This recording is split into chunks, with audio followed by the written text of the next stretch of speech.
బులెటిన్లో breaking news. Machilipatnam YCP అభ్యర్థి పేర్ని కిట్టుపై హత్యాయత్నం కేసు నమోదైంది.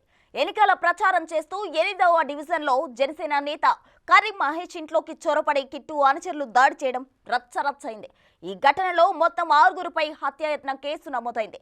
A1గా పేర్ని కిట్టుని చేర్చారు. చిలకలపూడి గాంధీ, వినయ్, సీనయ్య, ధనబాబు, రమేష్ పైన హత్యాయత్నం కేసు నమోదైంది. A1 పేర్ని కిట్టు మినహా 5గురిని అరెస్ట్ చేసి కోర్టులో హాజరుపరిచారు. జనసేన నేత కర్రి మహేష్ పైన పోలీసులు కేసు నమోదు చేశారు. దళిత మహిళ ఫిర్యాదు మేరకు ఆయనతో పాటు మరో 3గురిపై SC/ST అట్రాసిటీ కేసు పెట్టారు.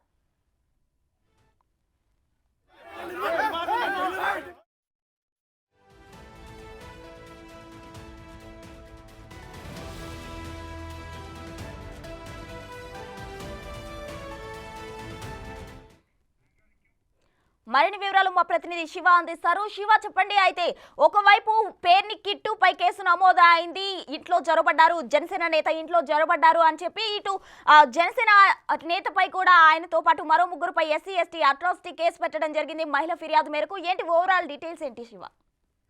మచిలీపట్నంలో నిన్న జరిగిన ఏదైతే కత్తి మహేష్ జనసేన నేత మహేష్ పై జరిగిన దాడికి సంబంధించి కూడా పోలీసులు శరవేగంగా కూడా దర్యాప్తు చేస్తున్నారు. దాడికి పాల్పడిన 5గురు సానుభూతి పరులపై కూడా పోలీసులు 307 హత్యా ప్రయత్నం కేసు నమోదు చేశారు.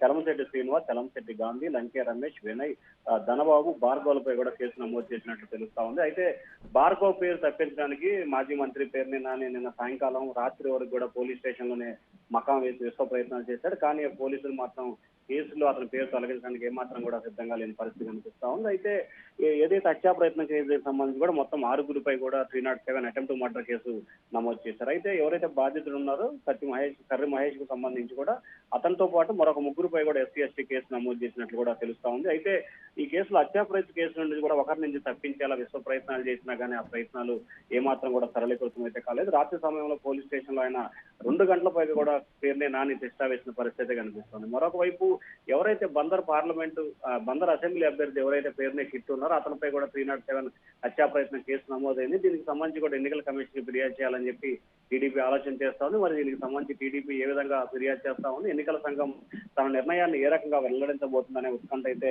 ప్రస్తుతం కొనసాగుతా ఉంది. మరికొన్ని రోజుల్లోనే సార్వత్రిక ఎన్నికలు జరగబోతున్న నేపథ్యంలో కూడా ఇది చాలా హాట్ టాపిక్ గా మారిపోయింది. అయితే ఈ కేసుకు సంబంధించి కూడా 386, 307, 323, 354, 506 కింద కూడా వీరందరిపై కూడా ఈ కేసు నమోదు చేశారు ఎవరైతే అపోజిషన్స్ ఇచ్చిన దానికి సంబంధించి. అలాగే పేరునే కిట్టుకు సంబంధించి కూడా మొత్తం 6గురిపై కూడా కేసు నమోదు చేసిన పరిస్థితి కనిపిస్తా ఉంది. మరి పోలీసులు విచారణ చేసి నిందితులపై ఏ రకమైన చర్యలు తీసుకుంటారు అనే దానికి సంబంధించి ఉత్కంఠ అయితే కొనసాగుతాం.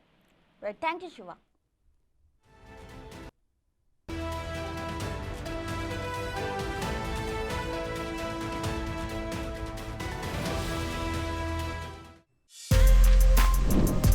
For more videos like this, subscribe Big TV channel.